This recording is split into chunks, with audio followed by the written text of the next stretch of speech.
will now recognize my colleague, Ranking Member Crow, for 5 minutes. Thank you, Chairman. I would like to talk about the chronology leading up to the drawdown that I touched on in my opening remarks. You know, I served in Afghanistan multiple times. I served in Iraq. I've been in combat environments, and we know that the morale of forces is essential. The will to fight is the most powerful thing, right? More powerful than any weapon system, any strategy, any tactic, the will to fight. And morale is essential to that. So at a moment where we're trying to enhance morale, when we're trying to embolden our partners, there were a series of just deeply troubling statements and comments coming out of the former president's White House and from the former president himself. And I just would like to start with you, General Sadat, on a few of these. Here you have President Trump tweeting out on October 7th of 2020, "We should have the small remaining number of our brave men and women serving in Afghanistan home by Christmas." Do you remember when that tweet went out? I don't, but I was aware that he was trying to draw down troops to a minimum level. What was the impact of this statement and your awareness and your force's awareness when these statements were being made?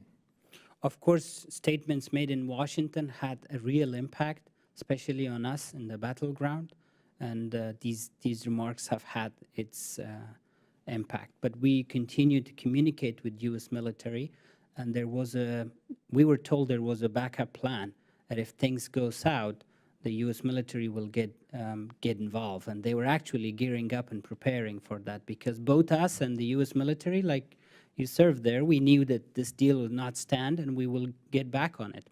Did you ever see this backup plan or get specifics of it?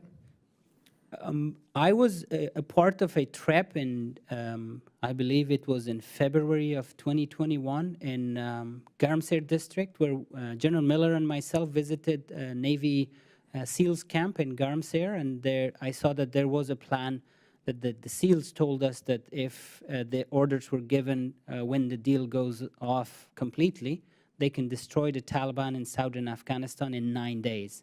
So for me, that sounded like a quite reassuring backup plan.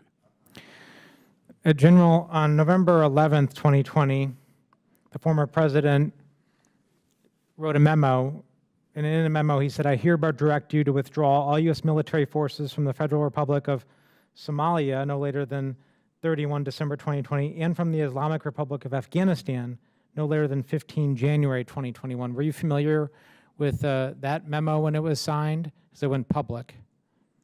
No, sir, I don't recall. And I apologize for not recalling all of this. I was a combat soldier, and I was always busy fighting. But these things had its impact for sure. Can you comment on the morale of your forces in 2020? The morale of the forces went very bad when the Doha deal has happened. It was so dramatic, not only our forces politically, also giving the region the sense that the United States is leaving, a deterrence posture was lost. Politically, we could never recover, Congressman Crow, from what happened in Doha. We were seen as a government that is not respected by its own allies. Mr. Roggio, I gather we disagree about the impact of the withdrawal from your opening statements. But I do want to just try to flesh out what I believe is a fact, and that is, if we had not abided by the timeline, and I know we actually extended the timeline of the withdrawal of the Doha Agreement, but if we had not abided by the extended timeline of the withdrawal, it was pretty clear from the evidence we've gathered in transcribed interviews and prior hearings that the Taliban would have resumed offensive operations against the United States military in earnest. And at that point, we had 2,500 troops, the lowest amount we had had in almost 20, actually over 20 years. How many troops would the United States had to have surged into Afghanistan if we had not abided by the withdrawal timeline? I can't speak to the number. I think one of my problems with our policy in Afghanistan has always been a discussion of the number of troops and not the quality of troops that we put in there. We could have put 100,000 cooks in Afghanistan, and it may not have made a difference. But if we'd have put in 5,000 combat forces, probably would have made a significant difference. Sir, you referenced Somalia. President Biden put U.S. troops back into Somalia after President Trump withdrew them. Why did he do so? Because he feared the collapse of the Somali government. Why was Somalia and the collapse of the Somalia government more important than the collapse of our 20-year project in Afghanistan?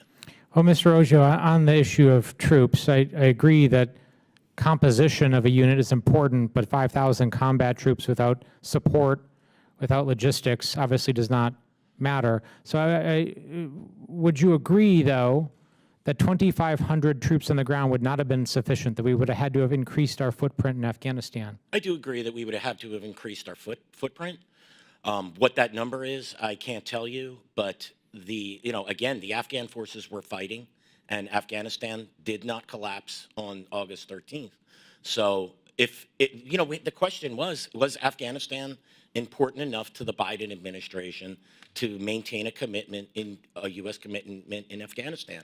If the answer was yes, then he would have had to have put a number of troops back in. And if the answer was no, then as he believed, he ordered a withdrawal. But the withdrawal, as I stated in my verbal testimony, was never conditioned to allow the Afghan government and military to succeed. They were not given a chance. So to answer your question, yes, we would have needed more combat troops in Afghanistan, but how the withdrawal was executed was entirely predictable, and we all witnessed the results of that. Thank you for that. I yield back. Thank you, Ranking Member.